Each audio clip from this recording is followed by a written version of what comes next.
When I'm looking for a fast midweek dinner, I need it to be speedy, I need it to be nutritious, and I also need it to have minimal ingredients. So I always turn to this chickpea curry. What makes it so special is the vegetable curry paste that I'm using. It's full of natural ingredients like lemongrass, galangal, and turmeric. So what I've just been doing is frying off some onion and garlic. You want it to be slightly soft.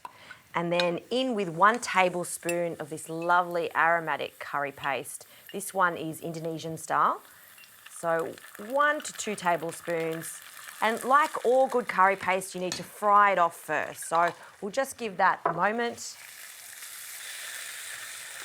And once it just starts to split, we can add the chickpeas. Now I use 1 can of cooked chickpeas. That's about 400 grams. I've rinsed them and drained them really well. So in they go, and that's going to give us some lovely body. To give this a rich flavour, some tomatoes. I've got a can of tomatoes, crushed tomatoes. Give that a stir and just let that reduce for a moment until it becomes quite thick and rich. Ideally, we want to cook off those tomatoes so they're not raw. And that's looking really good. Okay, in with the coconut milk to give it a lovely creamy texture. So we'll pour that in. And this is my little trick, is to get the back of the fork to crush some of those chickpeas. By doing that, we're going to get an extra creamy consistency. Lid goes on, and I'll cook that for about 3 to 4 minutes while I chop some kale. And the kale just goes in at the very last minute to wilt.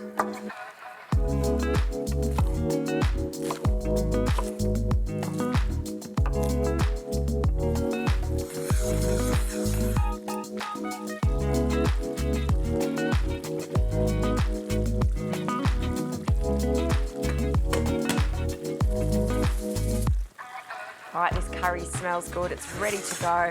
I've just lightly wilted that kale. You could also use some spinach or other greens like broccoli. And I'm going to spoon this over some jasmine rice, a generous spoonful of the chickpeas, the kale, and lots of that creamy, luscious sauce. To finish it off, I like a sprinkling of chilli because the Indonesian vegetable curry paste that I used actually is quite mild, so it's good for the whole family. And a sprinkle of crispy fried shallots. Midweek dinner done in under 30 minutes, vegetarian, full of lovely flavours. Everyone's going to love that one.